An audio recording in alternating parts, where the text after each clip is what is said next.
Going to go ahead and call to order the June 13th, 2024 meeting of the Citrus Heights City Council. And if everybody could stand and join me in a salute, I'd like to ask the Vice Mayor to lead us.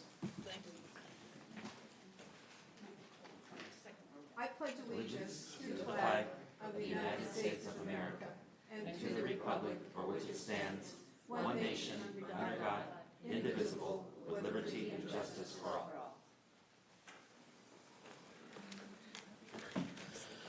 Thank you, ma'am. Next item, please. We'll take roll call. Councilmember Lopez Taft. Here. Councilmember Middleton. Here. Councilmember Schaefer. Here.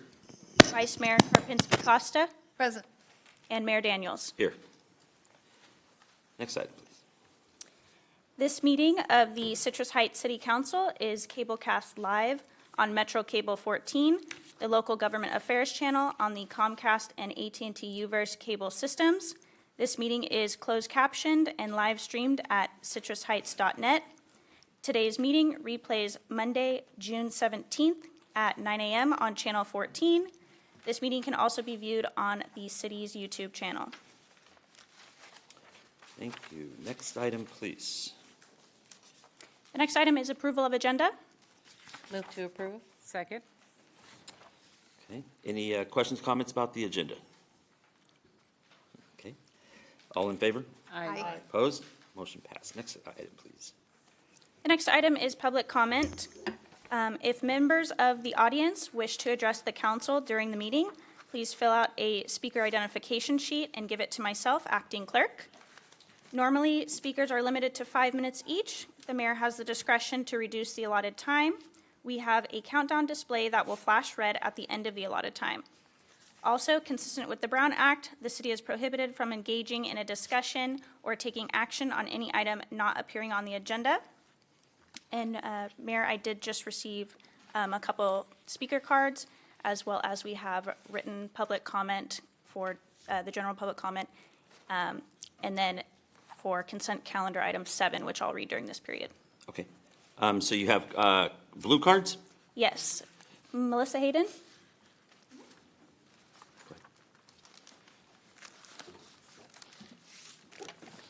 Hi, guys. I think I know everybody here now. I'm here to speak on a few different things: animal control, animal services, and just things we can do. I know we're not on the agenda yet. After speaking to our city manager, I found out that our agenda isn't until November 14th, which to me is just too far away for what we need in this city. Our city is lacking I don't want to say lacking animal services, erase that. Lacking the funding to get programs and officers on, out in the field. So with 4th of July around the corner, I have worked with the city mayor, some of you, and animal services. We are going to have some services available for the Stars and Stripes, also for the 3rd and the 4th, which is great, but I'd like to see something more permanent, so it's not just for that day, those days, because we know this is Citrus Heights and everybody here, I don't know if you guys hear it all year long, but those fireworks are all year long. My biggest point that I want to speak on is an incident that happened last week. Animal Services was closed. Now, this has nothing to do against with our police department or Animal Services, but the lack of funding to get more officers on the boots or on the ground. I had an instance where I was chasing two very large dogs down Antelope. I could not get help from anybody. They were literally in the middle of the road. I had 2 rescuers with me, which was wonderful. We were unable to get them. When I called Citrus Heights Dispatch, non-emergency line, I really didn't get much help. I then, because of the dogs were running and we were running, we ended up on Highway 80. Now our people are at risk. Because we don't have services, our rescuers are at risk. Their lives are at risk. I was able to get a hold of CHP, who also didn't come out, so this isn't just against Citrus Heights. But I want to get a program that'll work, because our animal services is the police department now, or for a while now. They are not a 9-to-5 bank. We use them right now. We pay for them as a 9-to-5 bank. That's not acceptable. People should not have to be in traffic at 7 o'clock trying to avoid a dog, avoid a car accident, avoid an attack. And that's really important that we no longer look at them as banking hours. So animal services needs to be able to also be dispatched. So they are only allowed to be dispatched after hours for injured animals. Not animals running in the street. We have to wait until they're smushed by a car before we can get service. So I have to watch that dog die before I can get somebody out, and that's not acceptable. So we do need more officers for coverage. We need more hours. I've heard the excuse over and over that it's not happening in Sacramento County. That's not happening in Placer County. So, do they have animal services in their police department? Are they incorporated? Are they receiving taxes the same as we are? We are, in my opinion, Citrus Heights should be better than anybody. We should be the example to everybody around us so that we show the compassion and heart that we all have, because our citizens definitely have it, and I would like to see more of our city have that. And as far as that goes, being that Animal Services is Citrus Heights Police Department, the police department's motto is to protect and serve the citizens. Why is our Animal Services only banker hours and not able to protect and serve after 9 to 5? So back to my point, we need officers. We need more time, more officers, and a supervising manager for that department that can schedule those hours and be on top of that, where right now our supervisors are working 5 different units or 3 to 5 different units. We need a designated supervising manager and more boots and more hours to protect our animals. Otherwise, how can we say we protect and serve? As far as something that happened today, I want to congratulate our animal services and our rescuers. I am absolutely amazed. We have worked hours and hours on getting, we got 20 appointments, TNR appointments today. And we did catch all 20 cats. 19 were TNR'd today. We lost one because of equipment. So I do ask that we can get more equipment for our animal services to continue. A cat is loose now in the PD parking lot somewhere, which we are going to work on collecting. I'm sorry if my time's out, but I'm almost done, and I would like to thank you guys for helping us. I don't know where those funds came, but we got them, and we will be back at it next week. This is citizens and volunteers who are taking their time, their traps, their days, and getting these animals off the street to be spayed and neutered. And because these appointments are available. So I really appreciate that, and Need you to wrap up, Melissa. I know, I'm sorry. So thank you to the city of Citrus Heights, thank you to the Citrus Heights Animal Services, and thank you to each and every rescuer who came out and accomplished that today. Thank you very much. You're welcome. Next speaker. The next speaker is Deborah Buetti.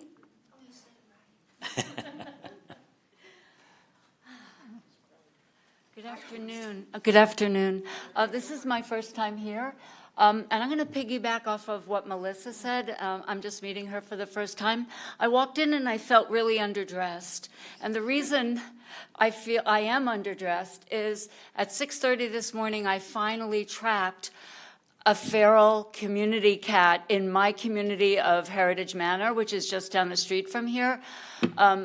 And I was able to grab him, and I had to drive all the way to Auburn to get that appointment. I was not part of this group of appointments. And then later on this afternoon, when he was done, I had to go back and get him.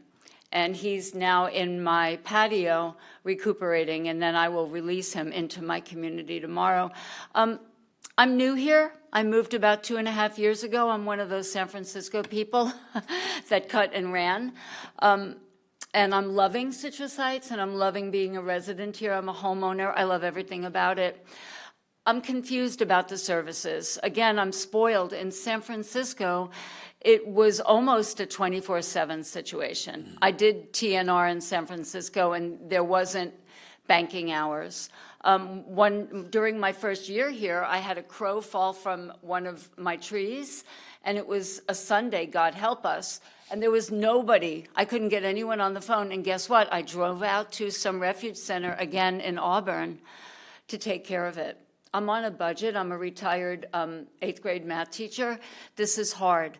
And I know it's hard to fundraise and find funds, especially now with our budget deficit, but I implore you to follow up on what Melissa and that group is doing and get a budget for us. You know, even if it's 100 TNRs a month, we need something in Citrus Heights. We can be the model and do better. I know we're not San Francisco, and that's the model I'm thinking of, but we have to do better than Monday to Friday, 9 to 5. It's exhausting traveling all the way up there and back. So I hope to get to know you all and work with you as time goes on. Thank you. Thank you very much. You're welcome. You have a couple of speaker sheets to read, or are there others? Yes. We have a general public comment submitted by Rick Hodgkins, and he states, "Yesterday, as I was walking where I live to the bus stop on the northwest side of Sunrise Boulevard, there was some low-hanging tree branches blocking the sidewalk. I was barely able to get around them without having to step on the sidewalk. I called Public Works to let them know about this, and they said they will send a letter out after they determine whose property it is on. Also, when I was crossing from the northeast corner of Sunrise and Antelope to the northwest corner of Sunrise and Antelope, I could not hear an audible signal telling me it was safe to cross or not. Even if there was one, it probably was not loud enough. And as always, great job on the City Scoop last week. Thank you." And then, Megan, can we follow up on that, make sure that got done? Happy to. Thank you. And we also have a comment submitted for consent item 7. Also from Rick Hodgkins.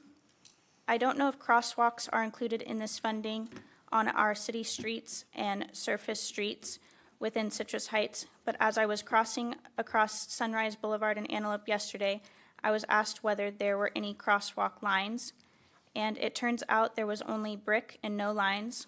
Also, I can't help but wonder if this also covers audible signals at traffic lights, as there was not an audible signal telling me to go.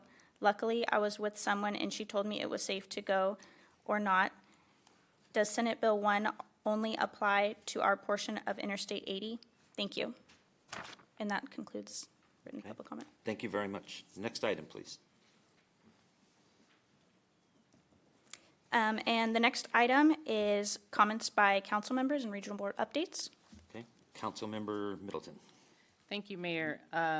Let's see, June 12th, I attended the National League of Cities in Rancho Cordova on behalf of the mayor, and I was on the Public Safety Committee, and we toured around the city of Rancho Cordova, but most importantly, we worked on a couple of public safety and crime prevention policies that covered crime prevention, public safety, homeland security, disaster preparedness and response, and municipal fire.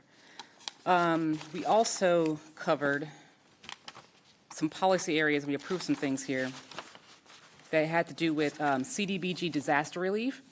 We were asking for federal funds so that when we have disasters in our region like fires or flooding or anything like that, that federal funds are given directly to the local municipalities instead of being, kind of trickled down through the state. June 10th, I had a Sac Valley Division meeting. I am the president of the League of California Cities Sac Valley Division. We talked about upcoming events. Our next meeting will be held in Elk Grove, where we'll be talking once again about public safety. It's a hot button issue, and we're trying to figure out, one, how to continue to recruit and maintain having officers in our communities. How do we address that? But also, how do we address certain issues like, the fentanyl crisis and the homelessness issues that most of us are experiencing, along with retail theft. May 30th through June 2nd was Art Beat, and that was a lot of fun. I got to see lots of great people out there, especially on the 1st of June, where we had a drum circle, the youth came out, there were different kinds of vendors, lots of music. If you were there, you would have seen me doing the Cupid Shuffle. If you're not, you missed it because there's no video. May 31st was Asian Heritage Pacific Islander night market down in downtown Sacramento. It was tough getting down there. Lots of the streets were blocked off around the Capitol Mall area, but it was a great opportunity to go out and see the great impacts that our Asian Pacific Islanders have brought into our communities. And May 27th was Memorial Day. I attended the ceremony with Vice Mayor Karpinski Costa, and it was hosted by the American Legion Post 637. And prior to that, my life is also in shambles because school is out. So, yeah. Thank you, Mayor. Thank you. Councilmember Tapp. Thank you so much, Mayor. It feels like we haven't been in this room for a while, so a lot's been going on. Right after our last council meeting, I went to the Woodside Community Garden event, and what a wonderful, not only community garden, but the one story that stuck with me was a teacher who was also my kids' teacher when they went through Woodside said, you know, we just had a feast from our one box. And all the children got to partake in a salad with strawberries in it, and some of the kids never ate certain vegetables before. And I just thought, that's wonderful. That's exactly what we're supposed to be doing with a community garden, learning not only how things grow, but exploring and growing things and learning that life cycle. I also attended Art Beat. Right before I went to Art Beat, I went to the ribbon cutting with the Vice Mayor at Madison Imaging Center. Very well done. Really glad to have them in our community. And they are a state-of-the-art imaging center, so they're very, very excited to be in the community of Citrus Heights, so we're excited about that. To celebrate API month, I went to the Filipino Fiesta on the 2nd. I was wonderfully invited by one of our SMUD board members, Ward 6 board member Dave Tamayo, who's also part Filipino. And so that was really interesting to be able to celebrate that particular culture, my native culture. On the 5th, we were given a point-in-time count briefing. We will hear more about that later, so I won't cover the results of that. Just know that according to the 2022 pit count versus the 2024 pit count results, homelessness is going down. Attended City Scoop along with my other colleagues. We also had a special SAC library meeting on the 10th, and it was special because we were under deadline to make sure that we had our agreements figured out for the labor unions, and I'm happy to report that they did come to an amicable conclusion to their negotiations. And this Tuesday, I attended the San Juan Unified School District board meeting, and what was of note for that board meeting was that they presented their LCAP, which is the Local Control and Accountability Plan, which are the priorities for the upcoming 3 years for the school. And so that's really important that we lend our voice and opinions to that. So they presented that as well as their budget. So 2 beefy items. They had an agenda of just under 1,000 pages. And so my sympathies to their board. But it was very well, it was 3 hours long. And, but it was well presented, good information, and worth reviewing for sure. That's it for me. Thank you very much. Councilmember Schaefer. Thank you, Mayor. So, right after our last council meeting, the very next morning, 6 a.m., I departed for a vacation in Alaska, which is pretty amazing up there. So then when I got back, on June 3rd, I had the SACOG Policy and Innovation Committee meeting. This is we're hashing out the 2025 blueprint. I think we're going to hear a term more and more as this gets repeated over and over. So this is probably the first time most of you are hearing about new urbanization. This is a focus on concentrating more population towards the transportation corridors. Makes sense on one side, but certainly have some pretty major concerns with that. So I also attended City Scoop. It was very, very well attended. Well done, Megan and her team. They really did a fantastic job for that. That was really an enjoyable experience. And then on June 11th, Dr. Jana Kaprinsky-Costa and I had a Finance Committee meeting where we met in depth on the budget. And I want to speak to this. So our budget's about $45 million a year, and it looks like Melissa has left already. Let's compare that $45 million to the $8.8 billion budget for the county. We are not going to match the county from a coverage standpoint.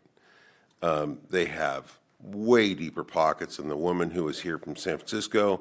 San Francisco's city budget is $14.6 billion. Our budget is 0.1% of what their budget is. So while we're going to do the very best that we can for animal services, I think we need to keep in mind that we need to be fiscally prudent here. Our budget, or our current contract for animal sheltering doesn't expire until the end of this year. So to try to do something before then is probably a little premature. So I just wanted to speak to that issue. Other than that, Mayor, that's all I had. Thank you very much, sir. Vice Mayor Karpinski-Costa. Good evening, everybody, and happy Father's Day on Sunday to whoever is a father. I did attend the Memorial Day service at Sylvan Cemetery with Councilmember Middleton and Ash Feeney, and he's not here to smile at me, but he did speak on my behalf because our mayor was absent with her. And then after that, Ash and I went over to the Vet Center where there was a concert by the Ben Ali Shrine concert givers, the band. They were terrific. They were very good. And that was just a little band playing.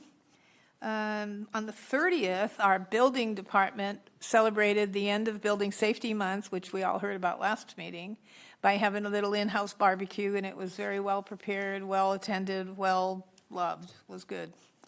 I did go to Art Beat. What a good event. It wasn't as well attended this year, I don't think, Portia, was, you think? I don't know why, maybe the heat, but it was a great event. The indoor art gallery of the artists was incredible. I mean, it was just like going to an upscale art exhibit in New York City somewhere with all the art on the walls. The indoor exhibit was excellent. Outside was a little thin on the tents, you know. I could find kitty earrings, and that was my big part of the day. I also attended that same day with Councilmember Lopez Taft the opening of the Diagnostic Imaging Center. What a phenomenal place that is. It will be a good addition to that whole corner of Madison Avenue is getting big. Went to City Scoop and had my scoop, and Megan, you did a great job. And everybody, and just the most well-attended scoop we've had. You think about 400 people were there, right? That's our best guess. That's a lot of people. And then the Finance Committee meeting, and then yesterday I had a sewer meeting. And the nice thing I wanted to tell you about the sewer meeting is, you know, it's a great organization. So when you look at your sewer bill and the little increases coming up, we take all the water that is treated, and instead of just throwing it out into the river, we're recycling it with farmers. So we take 50,000 acre feet, which is, if you took 50,000 acres and put a foot of water in it, that's how much water we're sending to farmland to water 16,000 acres of farmland in southern Sacramento County. It's a big project. It's going to cost us $600 million to do it. And we have so far about $330 million in grant money to get started and get some of these connections for our connections that go from the plant to the farm. So anyway, that is a huge project that we're undertaking. The mosquito meeting is next week, but I did get an email from the district saying they did find the first positive mosquitoes down the southern part of the county. First dead bird around Land Park was a crow. And I want to remind people that should you find a dead bird, to call in to the district's phone line. I do have this here, 800-829-1022. You can also go to fightthebite.net and report a bird right online. They'll even call you with the results. You can pick the bird up with a plastic bag in your hand and just call them. They'll come and get it. Even if it has maggots in it, they'll test the maggots. So remind you to, do all the things you need to prevent yourself from getting bitten by mosquitoes with the DEET in the windows. I know it's nice on a cool night to open the windows, but don't forget these mosquitoes like to feed at dusk and dawn. And the next thing, I want to, 2 other reminders. Next Saturday, 2 things are going on. One is the Yoga Fest in Rancho Cordova, and I need to go see this, so I'll probably go to it after the other event. But the Yoga Fest is free, and it's at a park. If you go to Rancho Cordova's website, the city of Rancho Cordova, you can link to it because it's free, but get here, link here to get more information. And it's at their park on Bridgeway Drive, the Village Green Park. And it's from 5 p.m. to 9 p.m., and it's for the family. So it's a family event. They teach you how breathing exercises and how to relax and do yoga. I think that's pretty cool. But before that, at 4 o'clock, 5 to 8 p.m., is the spaghetti dinner at the Veterans Community Center. Tickets are $25 a person, and if you just pop over there between Monday through, purchase in person, Monday through Friday, 9 a.m. to 1 p.m. It's $25 a person. It's the spaghetti dinner fundraiser for the Veterans Center on Sylvan Road. I don't know if we should probably put a link to that somewhere on our website. I'll give you a flyer. And I think that's all I have, Mr. Mayor. All right, thank you very much. Just a few things. Sorry to miss the memorial event and had a family emergency and needed to be focused there. And went to the City Scoop with everybody, I think, and it was quite a scoop. And 400 people, just incredible. I mean, this thing is catching on like wildfire. I don't know if Leatherby's can keep up with us, but got a few more coming up in the near future. Please come out. They're a lot of fun. Bring the kids. It's a good time. Free ice cream is always a good time.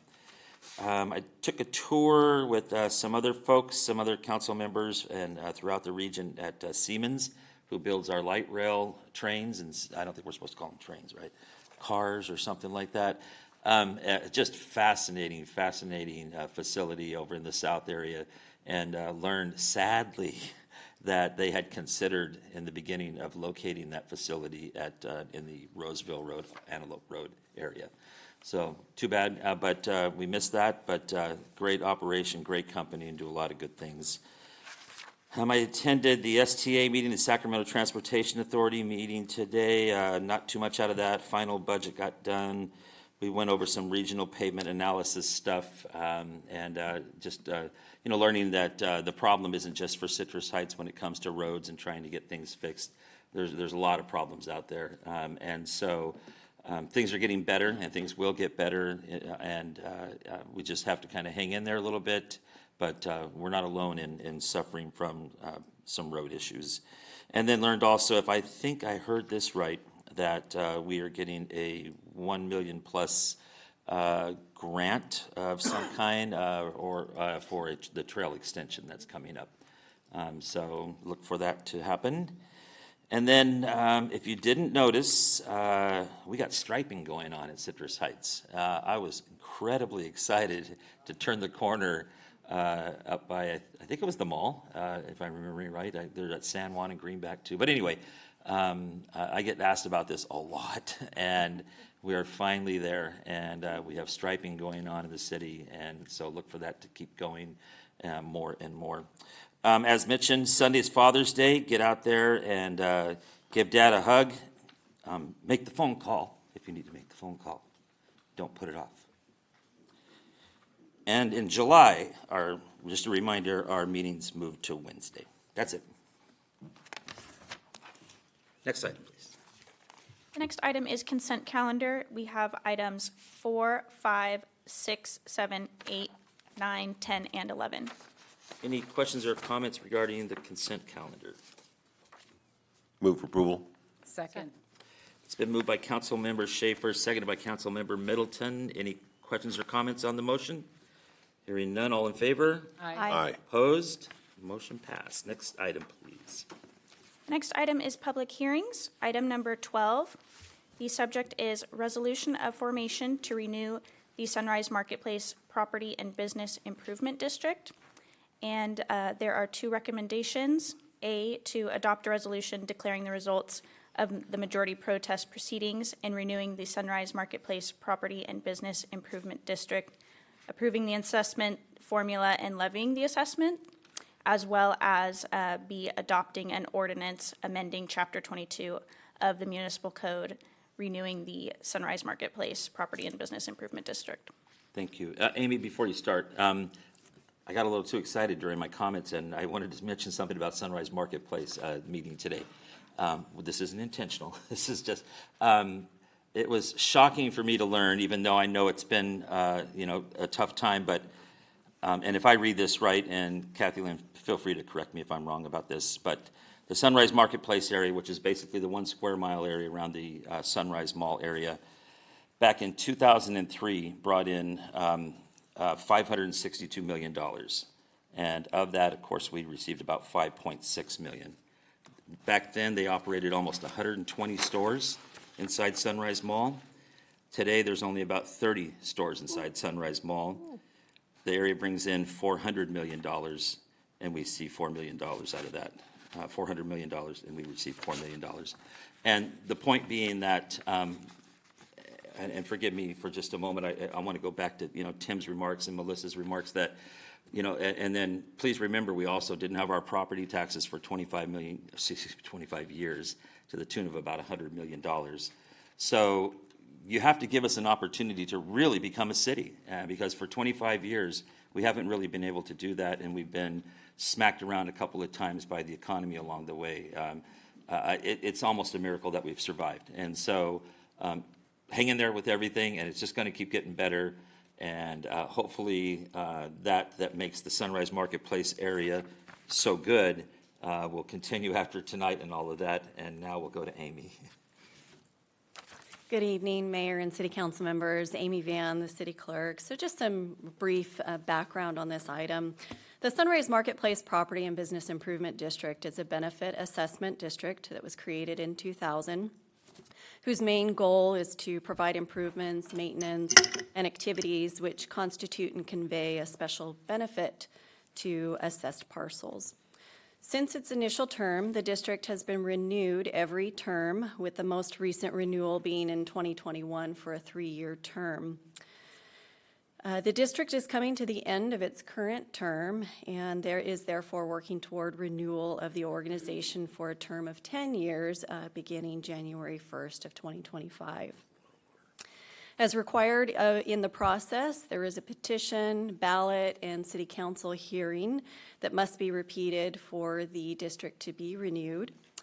The first step in the process was at the April 11th meeting of the City Council. The City Council adopted a resolution of intention and conducted the first reading of an ordinance proposing the renewal. Subsequent to that meeting, ballots were mailed to the owners of all the property proposed to be assessed within the district.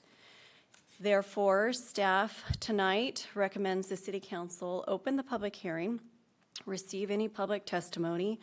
Once the hearing is closed, staff will conduct the tabulation of the ballots, and that means that the item would be continued until further in the meeting. And once we conclude the tabulation of the ballots, we will report back to the City Council at that time, and then the City Council can take action. But with that, staff is available for any questions. Additionally, Kathy Lynn Carpenter with the Sunrise Marketplace is also here if you have any questions. Okay, any questions for staff or comments at this time? Yes, no? I comment. Yeah, go ahead. Nice job. Really good. Okay, so with that, if there's no other comments, I'm going to go ahead and open the public hearing. Call any speaker cards. Do we have any speaker sheets and cards? We have one written public comment. Okay, go ahead. This was submitted by Rick Hodgkins. I have a question, and someone can please contact me if my question is not answered tonight. How do we propose to renew the Sunrise Marketplace and Business Improvement District? Are we going to advertise the benefits that we offer? And what other ways are we going to recruit new businesses, not only for the mall itself, but for the area surrounding the mall? Furthermore, perhaps a name change is in order, knowing that the area around the mall will include both entertainment and shopping, maybe perhaps calling it the Sunrise Entertainment and Shopping District. And as much as I hate to sound like a broken record, I said it twice before and I'll say it again, if the mall goes, I go. That concludes the comment. Okay, I'll comment on the first part and jump in if I get this wrong, please. All of that's already been done. Reaching out to property owners, showing the importance of the district. It is the business owners, property owners that are making the decision tonight to continue or not continue with the district. And so all of that's been taken care of. As far as renaming, we'll wait for, Shell to come in and, sponsor the area, and maybe we'll rename then, but I think we can rename anytime if we want to, maybe in the future. And that's it, right, I think on the questions. Any other comments or questions? No, Any other? I just Go ahead. wondered, do you have a map of the district? Because sometimes people don't realize how the marketplace includes everything all the way from Madison Avenue Am I too late? up to PetSmart, I wonder if you had like we had in our, if you had a map that the public could see. It's not just the mall, it's a large area. I do have a map here. There it is. And Mayor, we did receive one other public comment. And I have a question on that. There was some talk previously about expanding the district. Did that ever happen, or did it stay what is? I will defer to Kathy Lynn Carpenter. The amazing, the incredible Kathy Lynn Carpenter. Yes, we did have a pretty robust discussion about expanding into Quail Point, for instance, across Madison. At the time we were having those discussions, the property was in the middle of a sale, and they're doing their due diligence, and they didn't kind of want to gum that up. We looked at some other places, but it just didn't work out. There are one place we're looking at that was very disappointed that we didn't expand, and we're looking at doing a contract with them. We can contract like as a vendor, and we can provide services to any business we want, and that's Almond Orchard, that center. Ace Hardware, for instance, really wanted to be in. Dr. Gabrielle, she really wanted to have the dental place in. So we're working on, I have to get through renewal, of course, first. And CVS wanted in, and we're kind of considering that, though they do have a lot of issues there, and we don't want to kind of get too tied up in their kind of security issues they have there. On the other hand, they are right on the border, and, you want to, sometimes we do clean up over there because it is right across the street. So we'll probably contract with a few, but did not officially expand the border. Are you allowed to basically, if it does get renewed, to annex areas in, bring areas in after the fact? Only via contract. Once this renewal process is done, then no, we can't bring them in terms of like tying them to the assessment. Okay. That's why Jessica and Gabby were so upset because they knew it was going to be 10 years, and so we came up, well, you can contract with us for, they're primarily interested in the clean and safe types of services. Okay, yep, go ahead.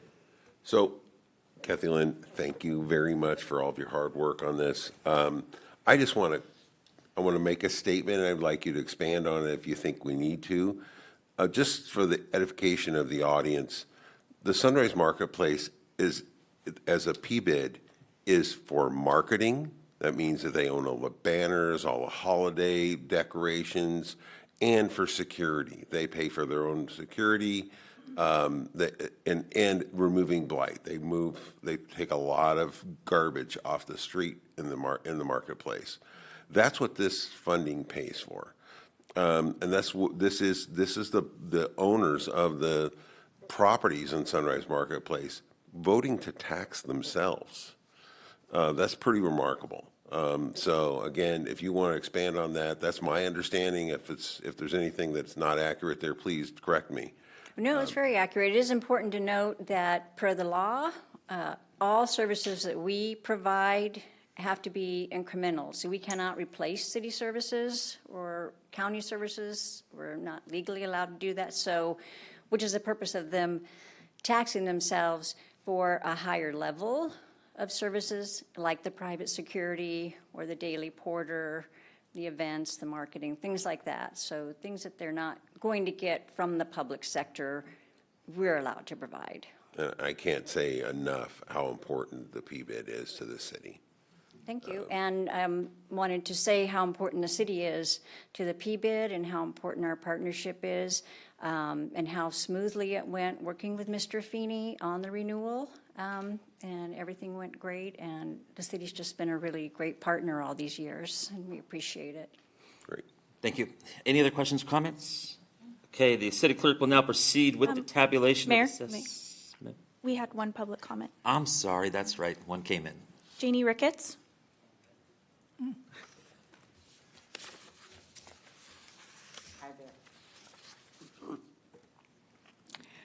I resided in Midtown Sacramento for about 25 years and was on the original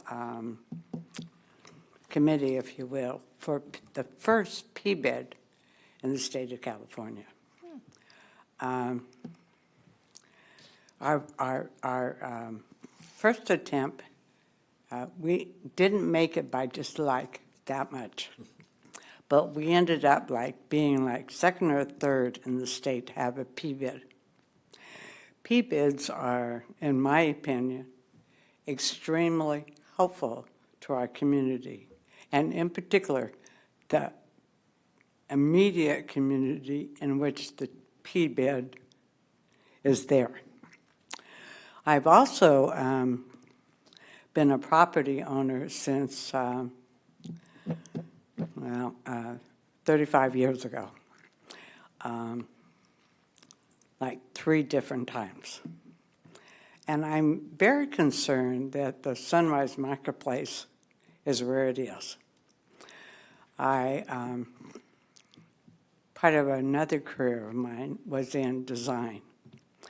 And I worked for Weinstocks, and I opened up 5 or 6 different Weinstock stores in the design, and which meant that I opened up Sunrise Mall.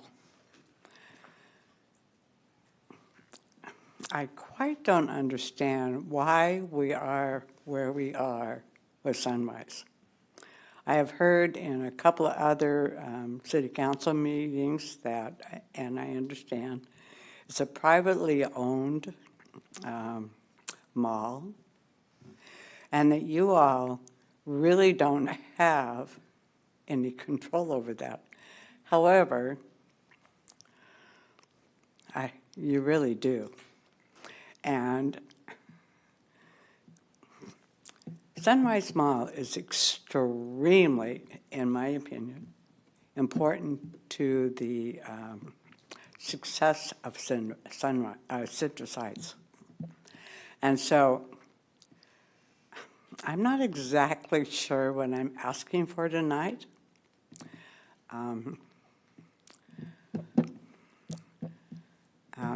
But I do know PBIDs are very important, and it is yay for the property owners, business owners that are willing to participate. The city, in my opinion, should embrace that 100%, because in Midtown, I was on the board of directors with the Midtown Business Association for 17 years, and as original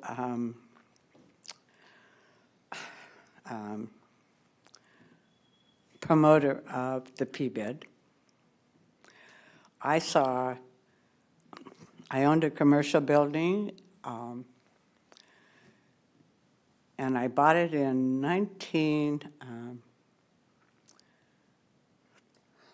I don't remember. Anyway, I've had it for, I had it for about 30 years ago.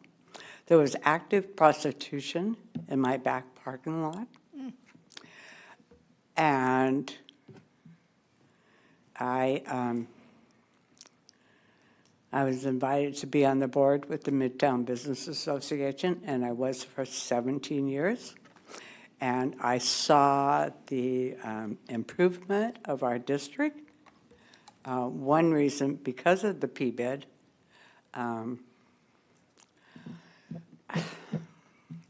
you guys are really important to our community. And I just want to encourage you in a positive direction for Sunrise Mall. I really, really do. And I thank you so much for your dedication to our city. Thanks much. Thank you very much. Yeah, some of the youngsters here aren't old enough to remember wine stocks, but good store. No more speaker sheets? No more speaker sheets, Mayor. Now I'm going to read my spiel. The city clerk will now proceed with the tabulation of assessment ballots submitted, and this item is continued until later in the meeting. Next item, please. The next item is under presentations, item number 13, Stars and Stripes event announcement.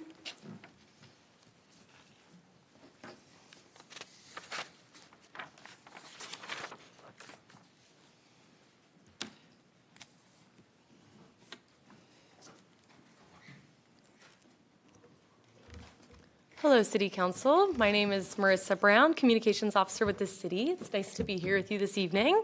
And my name is Jessica Andrews. I'm the new Events and Community Center Supervisor with the city. We are here today to present to you our Stars and Stripes celebration, and we'll go ahead and get us started. Okay, so this year, the event is at Van Maren Park. It's going to be on June 29th, and the concert will be at the roundabout at the corner of Fountain Square and Stock Ranch, just like it was last year. We'll be kicking off the festivities at 6 p.m. The band will begin at 7 and play till 9:30. We have our kids zone, which will be open until 8:30, and then, of course, our fireworks show that will begin at 9:45. This is the second annual event, and last year we were estimating between 3,500 to 4,000 people. We think we'll probably beat that this year. It was a very popular event last year.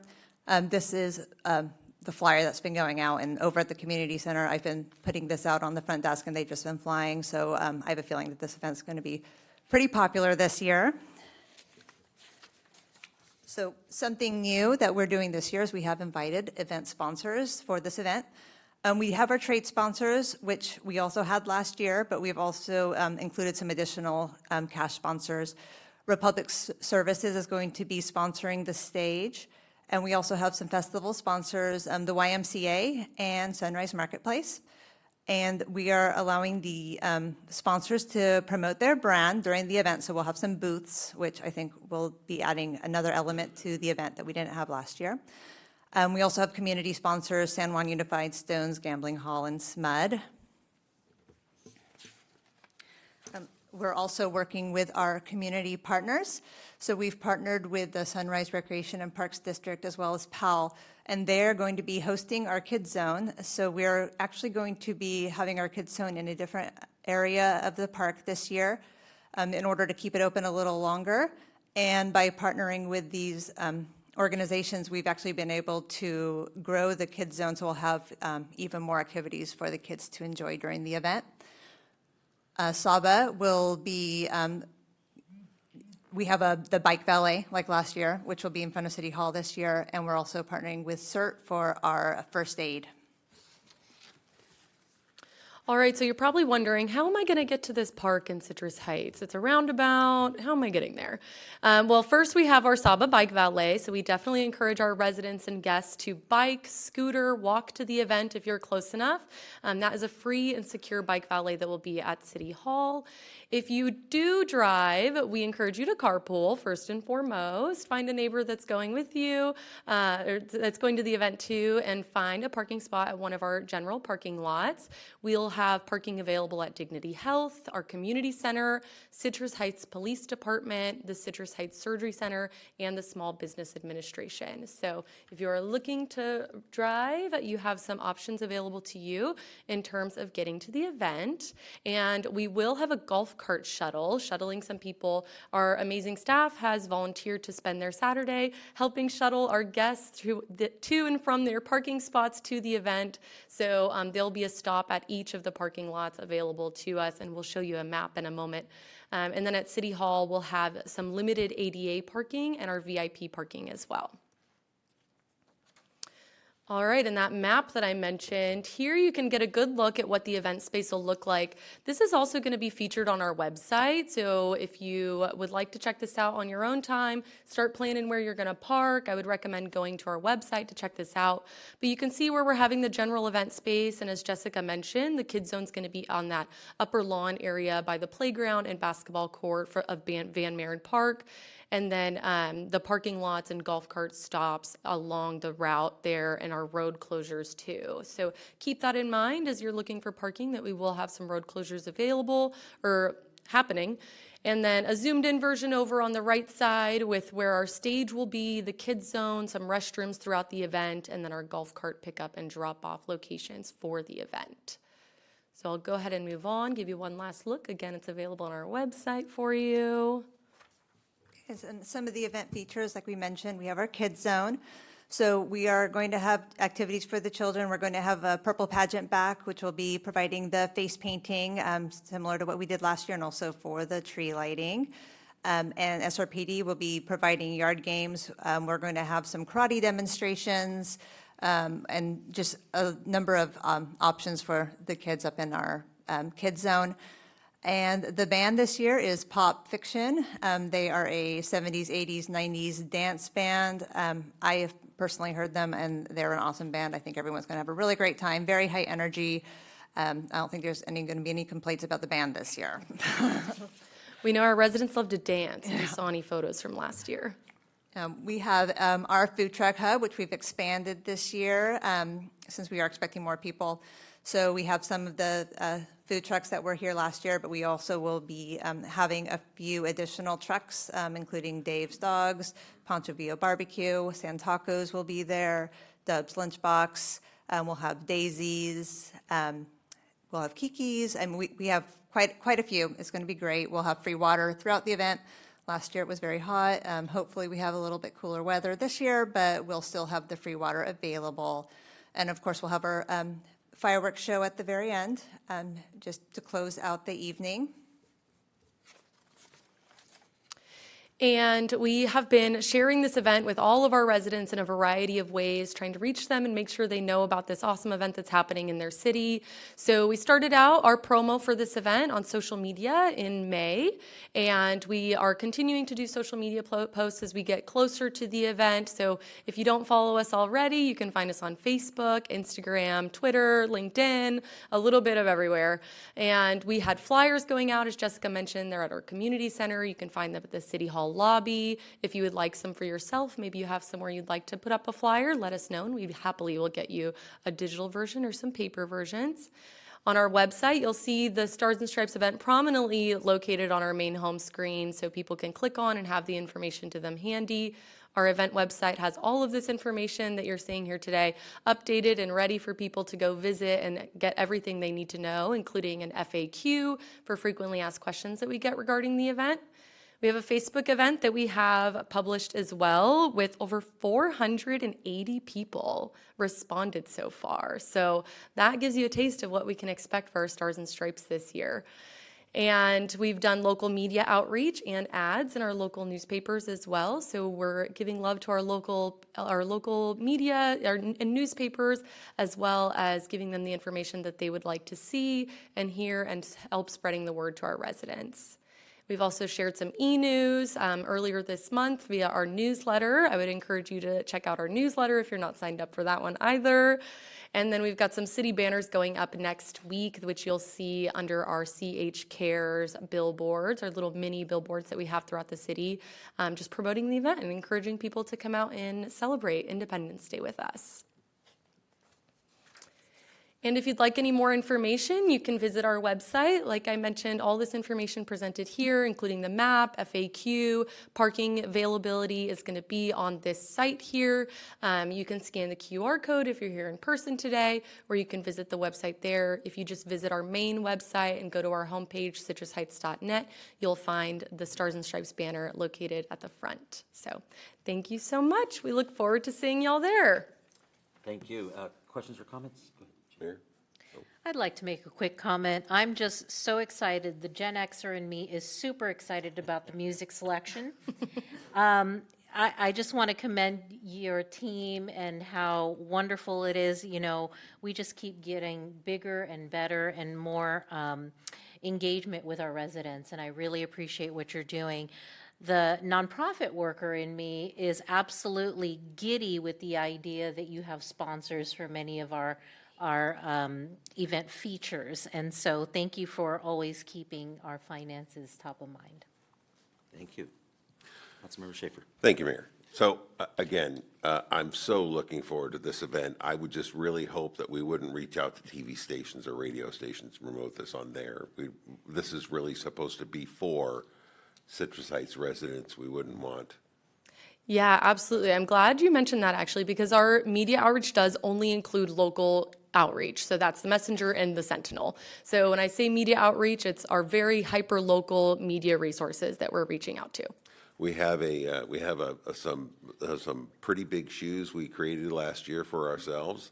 Thank you, Regina, for all of your hard work, all the city staff that put so much work into that event last year that made it so successful. We all kind of said how great it was, but it was really our staff that really did a fantastic job there, and it was just a really enjoyable event. So looking forward to it.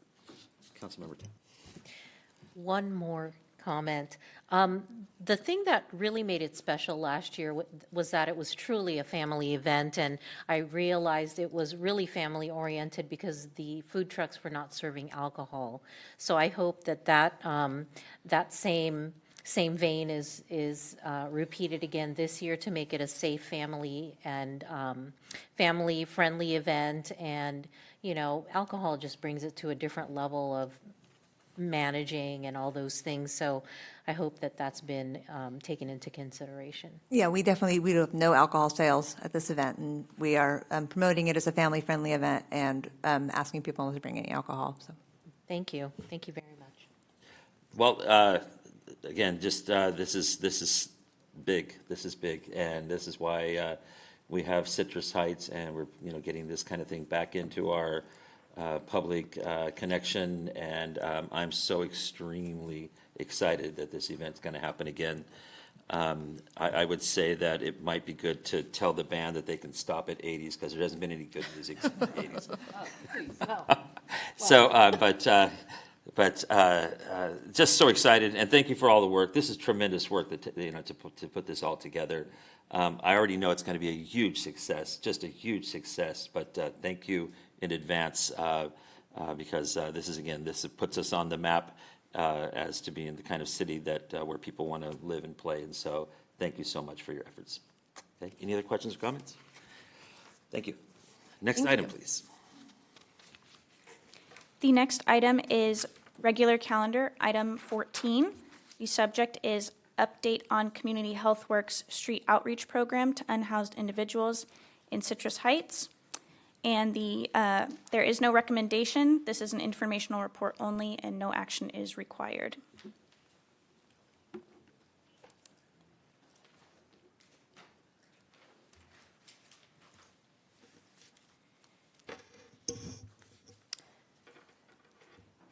Good evening, Mayor, Vice Mayor, council members. Nicole Piva with the Community Development Department. So I'm here tonight to give you an overview and an update of the street outreach program. I would also like to mention that tonight in the audience, we have Kyle Stefano, Scott Young with Community Health Works, and Rachel Davidson with Sacramento County Department of Homeless Services and Housing. So after this presentation, we will be hearing from them. So I'd like to bring some attention to Sacramento Self-Help Housing, as they did provide our navigator services to the community. So after that dissolution, in June of 2023, Citrus Heights and Sacramento County Department of Homeless Services and Housing entered into an MOU to allow Community Health Works to provide services to our unhoused community here in Citrus Heights. The city, the county, Community Health Works, we all have a mutual desire to improve the coordination and combine efforts to meet the needs of the unhoused in the city. This partnership began October 1st, 2023, and in short 8 months, we have seen an increase in an efficiency and consistency in addressing the needs of the unhoused. Community Health Works is a nonprofit formerly known as Sacramento Covered. They've been providing services for over 25 years. Community Health Works is committed to helping people achieve their health goals by connecting individuals and families with health coverage, primary and preventative care, behavioral care, housing, food, and other critical resources to provide that stability and that self-sufficiency to improve health. This program is the Street Outreach Program. It includes one full-time community health worker, also referred to as a CHW. Also, I want to mention that as an added bonus, not included in this agreement, there is an additional CHW who provides CalAIM referrals, and I'll explain that here in a minute. This program has been made possible by the generous funding allocation from Supervisor Sue Frost. This is district-directed funding from District 4. Funding is good through December 31st, 2025. After December 31st, the funding source has not yet been determined to continue these services, but staff is identifying those funding sources, possibly the city's permanent local housing allocation or other grant opportunities. This slide outlines the availability of a CHW. So Mondays, you can always expect 2 CHWs and 1 CHW who specializes in CalAIM referrals on site at Living Water, providing client intake and assessment of services between 1 and 3. I mentioned that the CHW providing CalAIM referral is a bonus to this agreement, and by the numbers of clients that they have benefited from this program, Community Health Works feels strongly about providing this service on Mondays. CalAIM is paid for by healthcare providers that offer Medi-Cal, such as HealthNet, Kaiser, Molina, Anthem. So this program is an enhancement to Medi-Cal enrollees, providing a specialized case management and resources to critical services. Tuesdays, CHWs work with another nonprofit to provide intake at Stock Ranch between 3 and 4. So if a CHW has a prior appointment with a client or providing some street outreach, they may not always be on site at Stock Ranch. This is why we have said most Tuesdays. Wednesdays and Thursdays, CHWs are not directly located in the city, but they do spend some time in Fair Oaks and Carmichael, providing that same street outreach service as they do here in the city. So they have seen clients travel between Citrus Heights, Fair Oaks, and Carmichael. So there is a little bit of an overlap with clients receiving services. Fridays, they're available as needed and for appointments and case management. So just to highlight a few things about their availability, the city does have 2 CHWs. 1 CHW has been added to the agreement with no cost. Since there are 3 CHWs, clients are encouraged to work with those that feel most comfortable.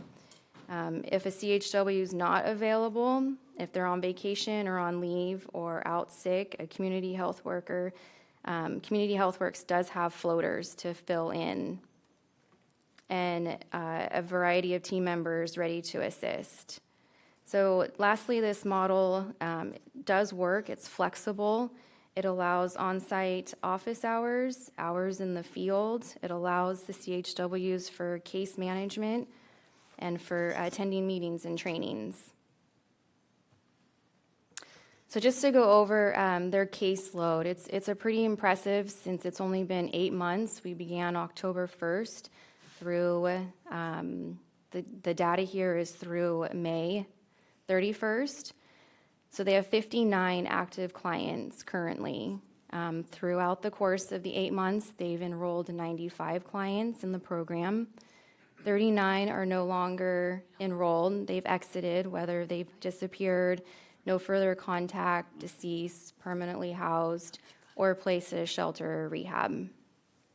Of those 95, 24 have been housed, and 7 of them permanently in a housing placement and 17 at a shelter or transitional placement.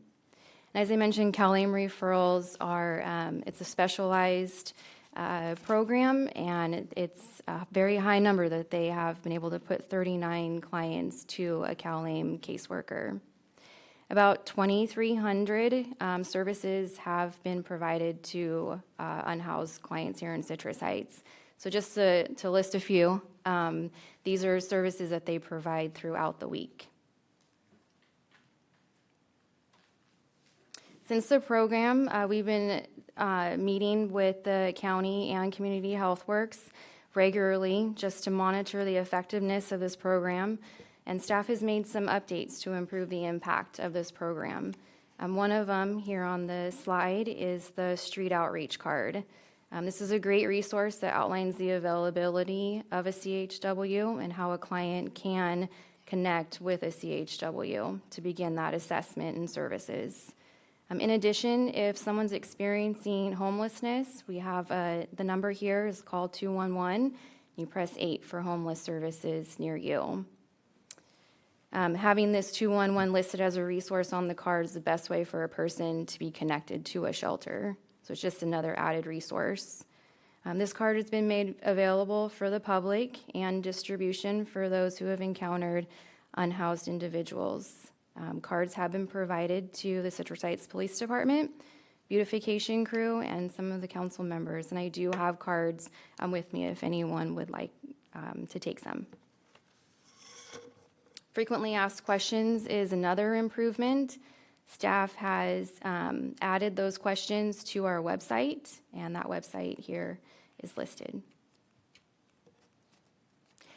Even though this is an item for an update on the Community Health Works program, I just wanted to quickly go over the point in time count, also known as the PIT count. Sacramento Steps Forward is a local nonprofit who is responsible for planning and conducting the PIT count for unsheltered persons in Sacramento County. So Sacramento Steps Forward released their results on June 5th for the 2024 PIT count of those experiencing unsheltered and sheltered homelessness. The methodology behind the PIT count, it occurs every other year on a single night in January. For 2024 PIT count, over 900 volunteers came together to survey unhoused individuals throughout the county.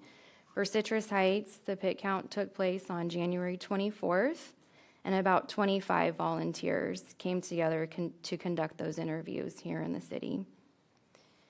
In Citrus Heights, the 2024 PIT count identified 62 individuals experiencing homelessness. And for reference, the 2022 PIT count was 89 individuals.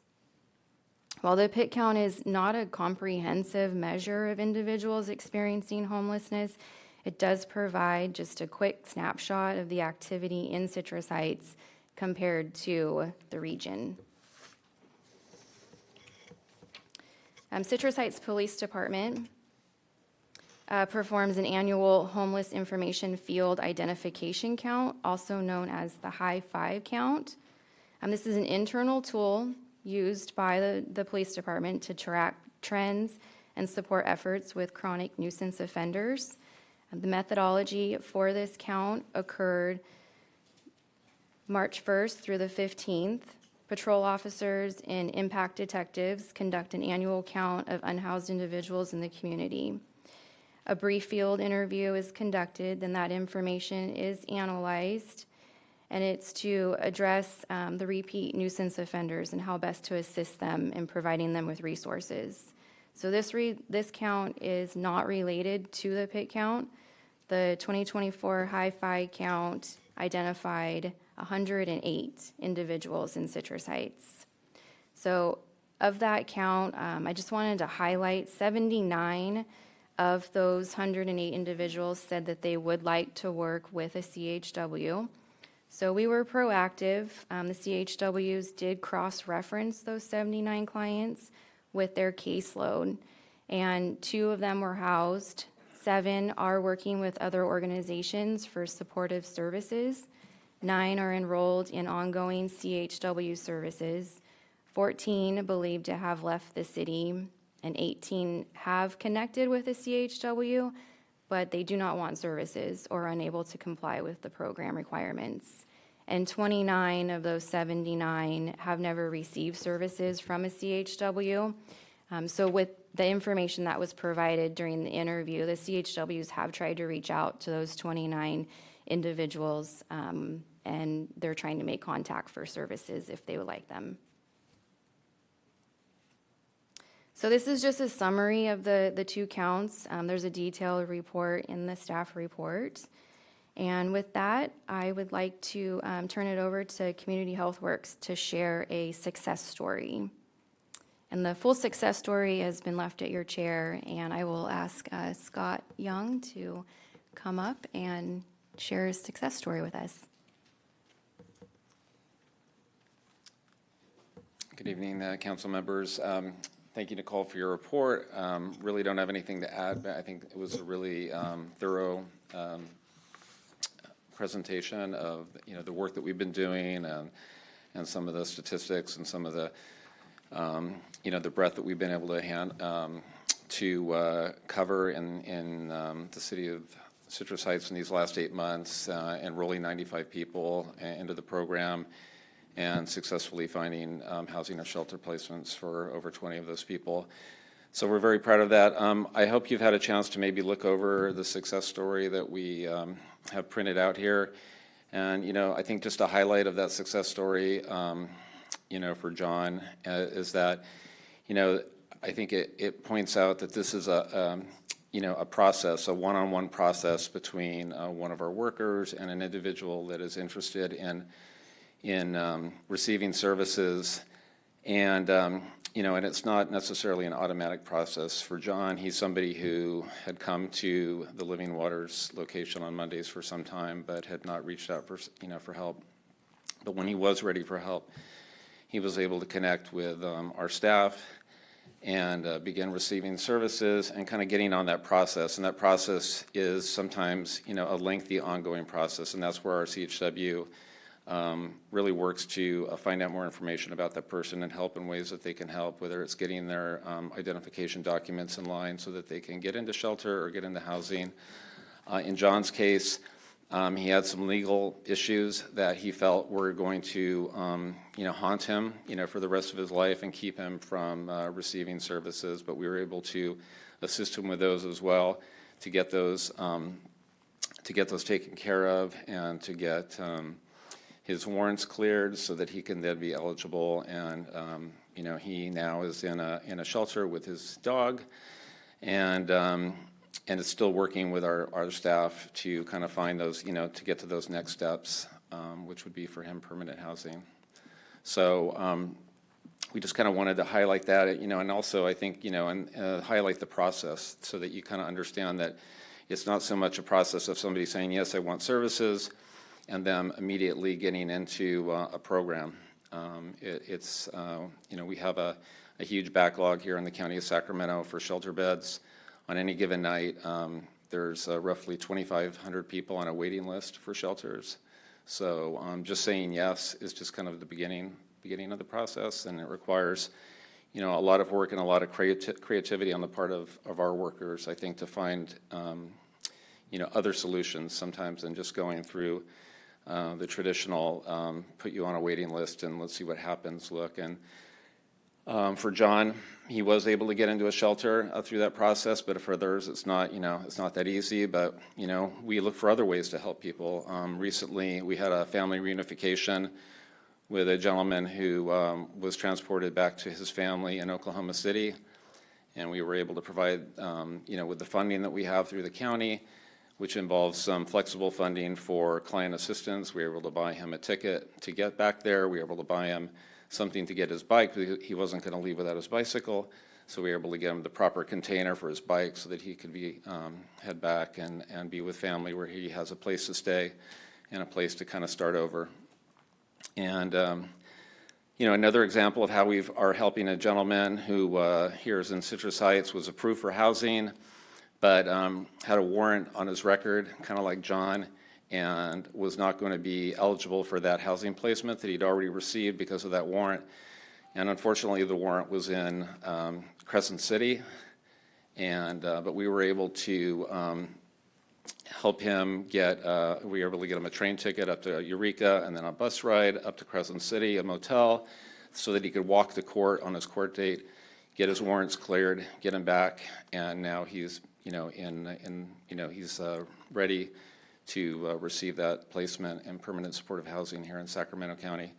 So that just highlights a little bit of, some of what a community health worker does. It's not just, one-size-fits-all process. We look at everybody's needs individually, and everybody's barriers that they have are different, but we try to do our best to work with everybody and to get them to that place where they're trying to head. And so I don't know if you guys have any questions for us. Questions for the speaker? No? Go ahead.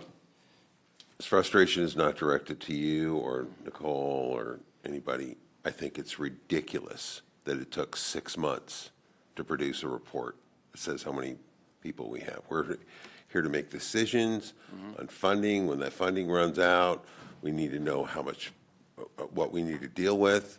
And it taking 6 months to generate this report is outrageous. It's just, we're looking for accountability in the process here. So it sounds like we have a great relationship with you. I hope we have, but it's going to be accountability for me. How are we spending this money? What do we really need? How do we make this money go as far as we possibly can? And if we can't get a report that says this is how many homeless people we can, it's hard for us to set policy on that. So I don't know who we need to communicate that to. I've communicated to the chief. I've communicated to the city manager. This is completely, I just don't get it. 6 months to count 60 people, it's just ridiculous. So, sorry, don't mean it. It's not directed to you. But I would like to say, we're available at Community Health Works if you have any questions about, our data or things that are ongoing in your city. Certainly Nicole and I work together, and we can provide her with those. If you want to reach out to Nicole, or you can reach out to me personally, we'd be happy to provide you with updated data on what, on the work that we're doing. Great. So, Thank you. So I have a question. I don't know who it's going to go directed to, but regarding the 40 hours, so it's one full-time equivalent, but apparently we're cutting that up between various people. Can somebody address that as far as how that all works, how that all comes together with hours, how that gets figured out? Sure. So we have 2 individuals who work here in Citrus Heights, and so they both are like a 0.5 full-time employee. So they, each put in 20 hours a week here in the city of Citrus Heights, which equals 40 hours. Community Health Works, we have the way that we do outreach is we work in partnership with one another and with the people that go out. We don't have a single individual that provides those services in any jurisdiction that we serve.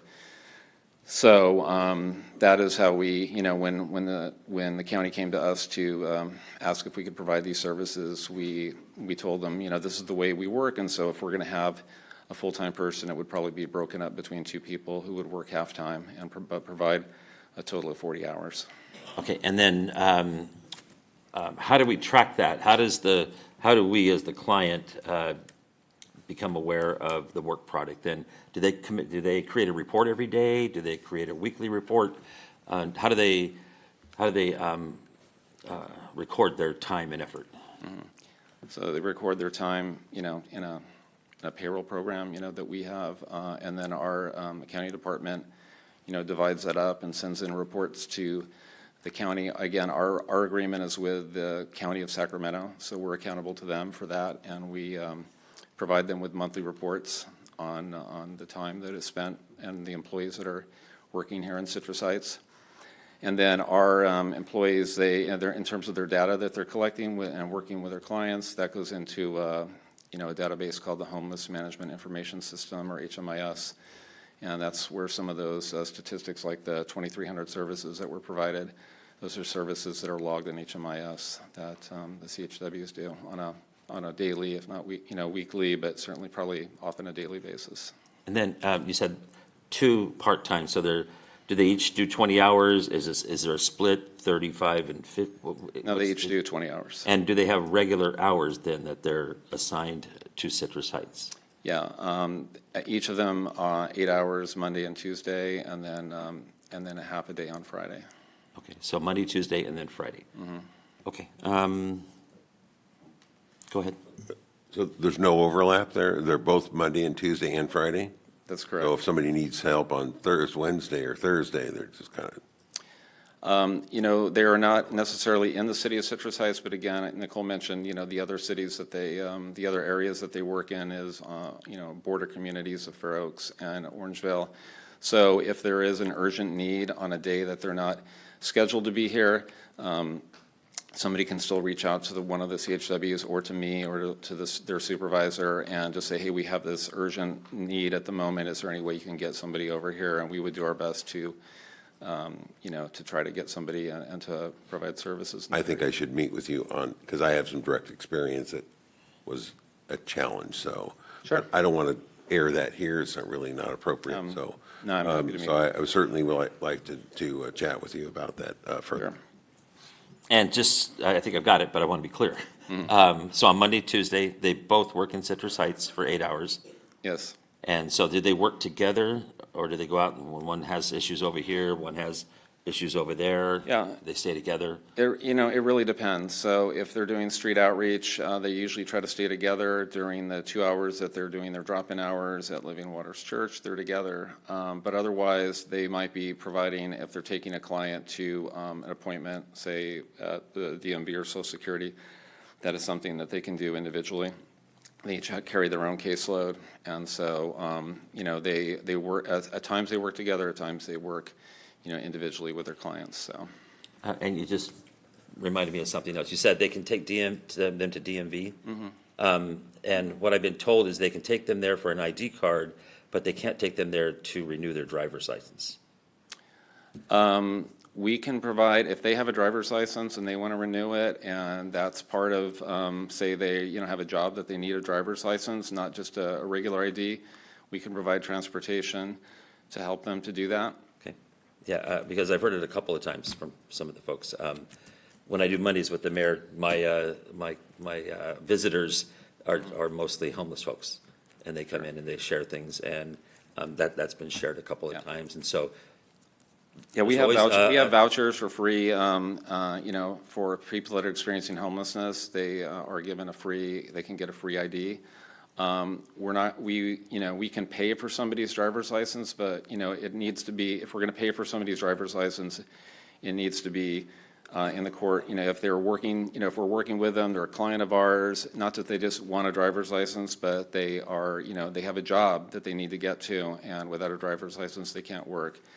Or they're looking, and they're working on a housing plan and being employed as part of that, then we would be able to provide not only transportation, but potentially the funding to help them with that as well. Thank you very much. Any other questions, comments? Go ahead. What you said is, I'm just overwhelmed. So you would take a person who only works intensely 1 or 2 or 3 days a week and spend hours sitting at DMV or Social Security office waiting for your number to come up on the screen, and isn't that a waste of people? I mean, wouldn't you say to your homeless guy, here, it's all set up for you, you go by yourself, because they can Why would you waste a person sitting hours in DMV or Social Security office? Yeah, well, that would be great if you could just, give them, get that, and hope that they're going to get there and hope that they're going to get back. But it's, we have found that it's, in order to get the work done and to make sure it gets done, it's better that we are there and able to provide the services and make sure that they have transportation to and back. We can't just, There must be volunteers that could do that, transportation volunteers to, and aren't the experts of the CHW experts. That's overwhelming to me. I mean, it's Yeah. poor use of Perhaps people. retired people who are on the city council and, Yeah. don't- Sure, I mean, we're open to suggestions. Okay, and then I and, have one other dumb question. sure. So they do this pit count, okay, and they said 25 volunteers. I think that was just for the city. Why is the count for that count so different than our police department, which I would consider to be more valuable and real, the police, because they actually make contact, and they have 108. So it seems to me that the overall pit is trying to say, oh, homelessness has decreased in our county, but, they're just not counting everybody that our police department can count. And it's like it's undercounting, and so I wouldn't go patting myself on the back that you've decreased homelessness in the county at all. So I just think it's just how you count. Vice, Well, Ma- oh, Yeah, I'm not with Sacramento Steps Forward, so I can't really account for, Oh, I don't- their methodology or how they We work. waited 6 months for a bunch of numbers that to me don't mean anything. Yeah, but I do think that people that know their community and know where to look for people and kind of know, are going to be more effective at doing an accurate count than some volunteers on one night who maybe, are just, accessing a very small area. So I think you're right about that. Thank you. Thank you. Casey, go ahead. I was just going to echo what Scott said, that just remember that CHW is not the ones who performed the pit count, it was the other group, so just want to make sure And that's the clear. volunteers in that, Say that again, Casey, say that again? Scott's group here, CHW, Community Health Works, was not the one that performed the count for the pit count. That was a separate group that, Right, that was the pit people, the Correct. Steps Forward. Just wanna make I sure know that's that. clear. But we're looking at numbers, and I just thought, well, and do you know the volunteers, do you know if those were even people from Citrus Heights? I think there was a mix. They actually met here at City Hall to do their orientation. It was a mix of folks, but I don't know specifically the demographics of them. And then this number that they come up with, doesn't that have a significant impact on the funding that we get at the federal level for programs? Yeah, the funding isn't directly provided to the city, but regionally, the funding is based off those numbers. So there is some magnitude to that could impact the region funding-wise. It's my understanding that San Francisco challenged theirs, I don't know if you've heard about this, and challenged theirs and because of a low number, and were able to redo their pit count. Which again, I mean, I would hope that we've reduced our homelessness, and maybe we have somewhat, but I don't know if we've reduced it, to that level, and the two numbers don't jive, the PD number, and so, I don't know if that would be something that we would even entertain trying to do in one way or another, but, with this low number, we're in essence hurting ourselves when it comes to being able to provide some services, I think. We were able to attend the first unveiling, so to speak, of the numbers at staff level, and Councilmember Taft was there as well. And I think there was some overall skepticism amongst those that were in attendance about the number. So it's something we're aware of and looking into, and we'll keep you posted as we find out more. I'm not sure exactly what that process would look like to challenge it, but something we can look into some more. Councilmember Taft. well, no, you stay on it, because you're good at that. One additional question regarding the hi-fi count. Since we know this year's, what was our last 2022 hi-fi count?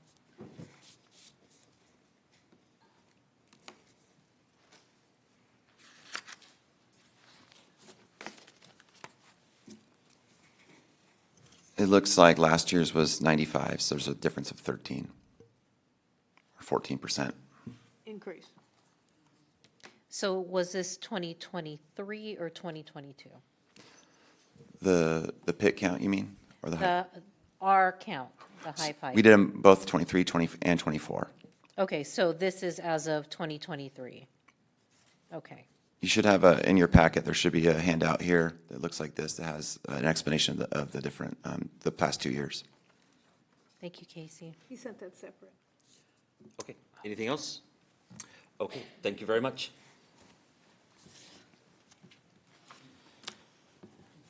Next item, please. Mayor, actually, we have some public comment for item 14. For the item we just did? Correct. Okay, let's go ahead and hear the public comment. You have the. Oh, we have a speaker? See, you can't do it two ways. You'll confuse the old guy. Jane Ricketts, come on up.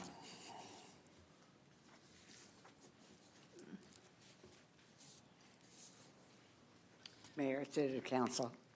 I had the opportunity to be invited to be on the first board of directors for homelessness for the city of Sacramento many years ago. And I hosted this lovely open house that, I don't know, we had 100, 200 people there to introduce homelessness issue for the city. I was a business owner, commercial property owner, and frankly, and for 25, 30 years, I sold to the government. Assembly, prison system, many government agencies. And I saw the efficiency of government, and I saw the inefficiency of government. And frankly, over the many years that we have addressed as a government, as a community, as a state of California, I am not terribly impressed with the success rate of any of our communities. There is so much, okay, so when I was on the original committee, there were 35 of us board members. Let me tell you how inefficient 35 board members are to do squat diddly.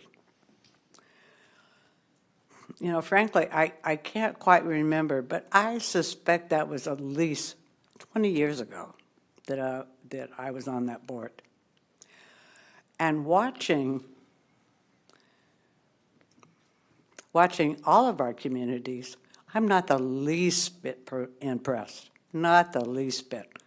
We have so much homelessness. It's so problematic.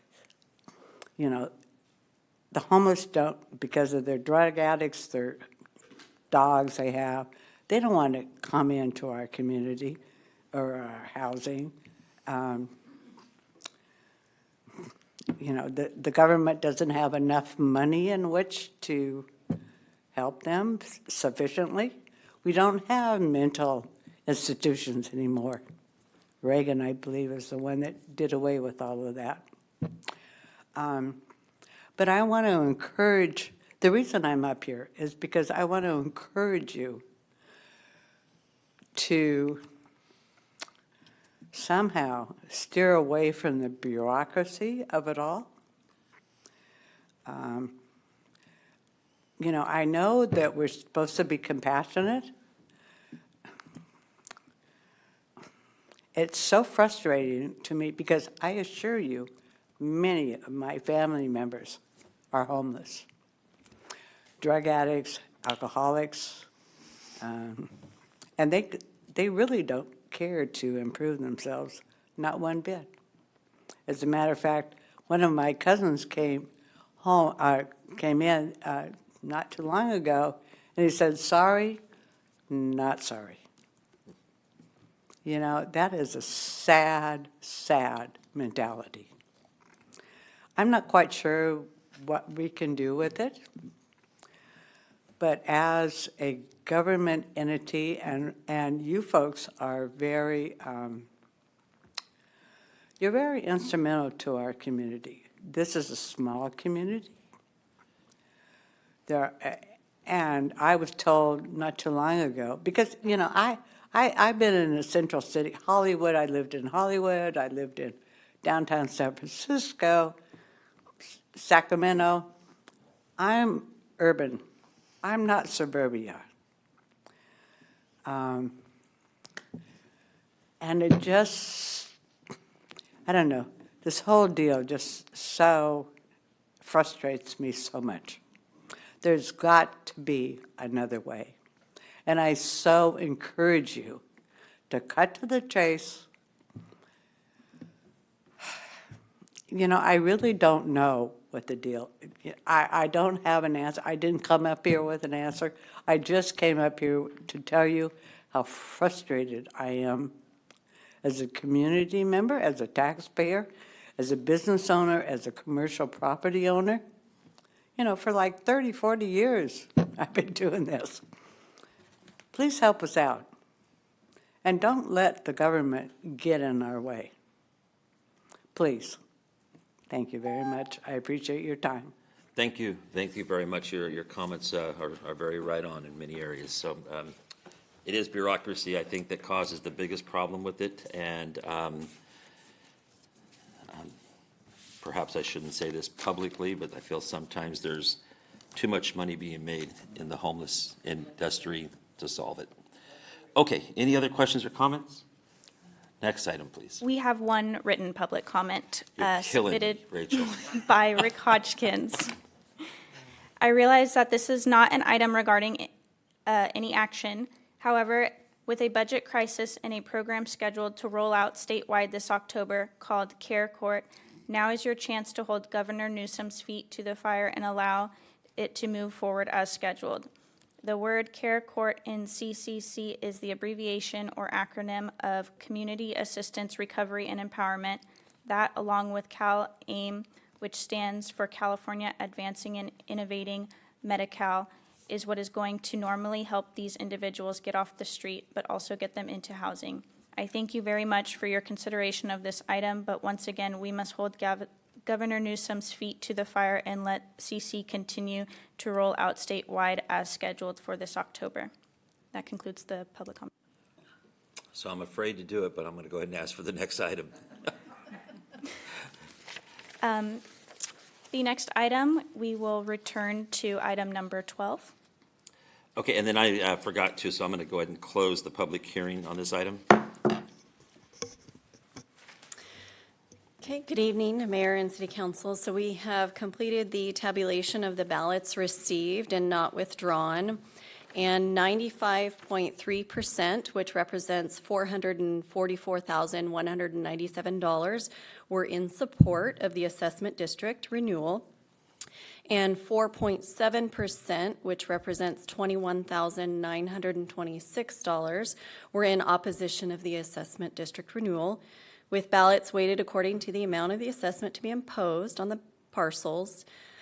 There is not a majority protest, and if the council would like to take action, you're free to do so.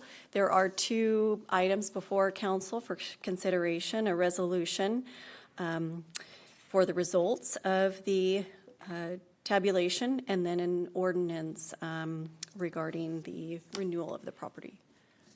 Okay, I don't know. Do you think anybody will demand a recount? It's kind of close. That's amazing. That's absolutely incredibly amazing.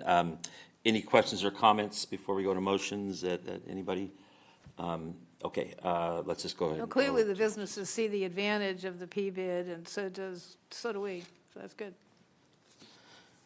Okay, any motions? Do we have the motion on the screen? I apologize, I don't have a screen with the recommendations, but on the agenda, we have the two items, the resolution and the ordinance. So there's two items to take action on. I'll move to declare the results of the majority protest proceedings in renewing the Sunrise Marketplace property and Business Improvement District approving the assessment formula and levying the assessments. I second. Okay, it's been moved by Councilmember Taft, seconded by Councilmember Schaefer. Any questions or comments to the motion? Hearing none, all in favor? Aye. Opposed? Motion passes. I move to adopt an ordinance of the City Council of the City of Citrus Heights amending Chapter 22 of the Citrus Heights Municipal Code, renewing the Sunrise Marketplace Property and Business Improvement District. Second. It's been moved by Councilmember Schaefer and seconded by Councilmember Lopez Taft. Any questions or comments regarding the motion? Hearing none, all in favor? Aye. Opposed? Motion passes. Kathy, you want to say any words, or you've said enough? when you've won, it's time to die. Yeah, I just want to say thank you to those property owners. Again, as it's been mentioned, the PBID is significant to the success of the area, which is significant to the success of Citrus Heights. So Kathy, thank you very much for everything that you've done. And we greatly appreciate you as always, and especially in getting this renewed. Thank you so much. Okay, any speakers, Rachel? No? There are none. Next item, please. The next item is department reports, and there are none. Next item. The next item is city manager items. Good evening, Mayor Daniels and City Council. I'm Megan Huber, your acting city manager. Before I dive into city manager updates, I want to extend a warm congratulations on behalf of City Manager Feeney, myself, and the entire executive team here to Kathleen Carpenter, her team, and board of directors at Sunrise Marketplace. It was a feat this evening, one that we knew would happen, and we also know that the next decade is sure to be a success and lots of fun. All right, thank you very much. So for updates, first and foremost, happy to report our first City Scoop in June at Sylvan Oaks Library was an absolute success. We've calculated about 400 attendees, so almost doubled our attendance year over year. And our team appreciates the kudos. I do want to take a moment to pass some extra kudos along to our General Services Department team, especially Director Cave and Aaron France, because no city events happen without GSD hands. And I know Director Cave would not allow me to hitch and pull the block party trailer. So really appreciate GSD. Next City Scoop is coming up on July 11th. We're excited about this one too.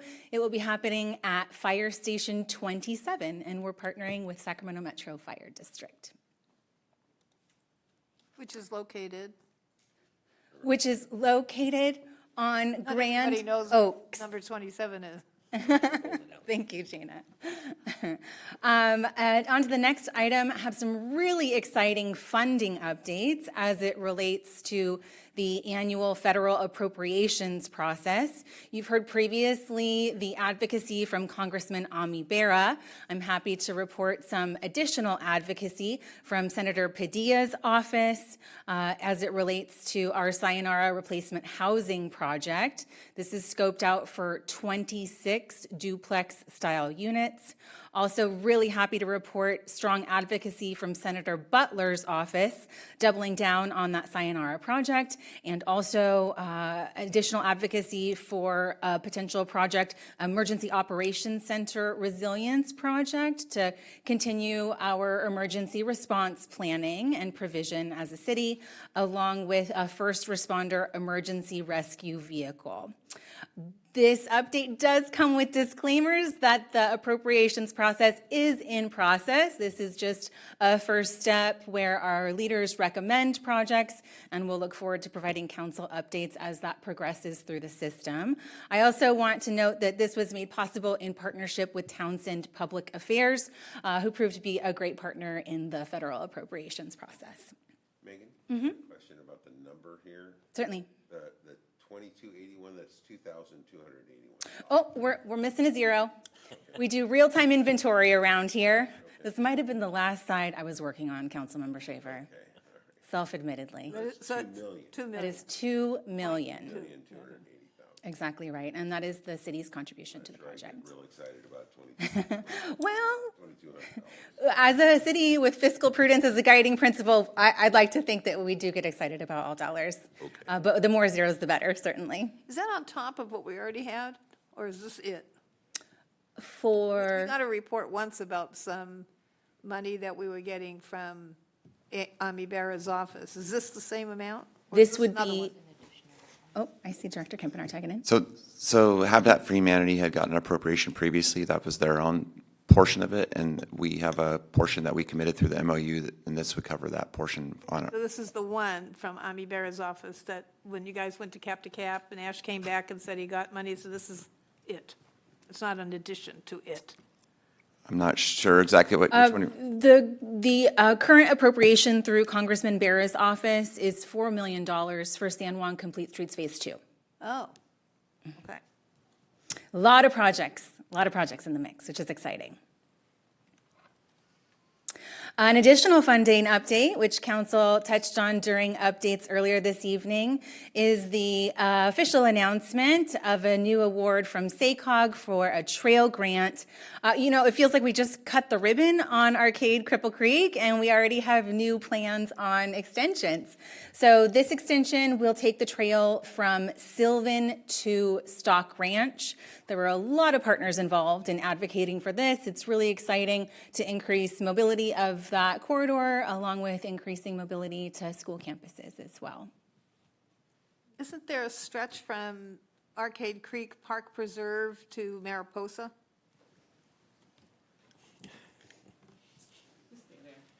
So we have funding to build the portion of, from Sayonara Drive to Mariposa. That funding is in the works. And then, And then this is on top of that. this is on top of that. There's a small gap due to some property challenges in between, but we'll get there someday.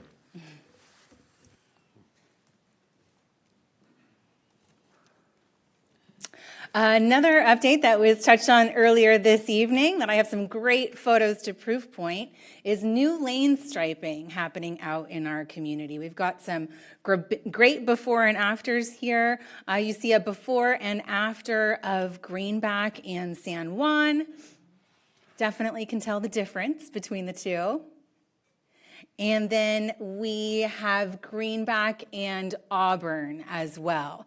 So these are certainly two highlight projects, but there's a lot more on the way. And I also know it's really important to City Council to showcase these projects to our community. It's one thing to talk about them, and it's another to show them.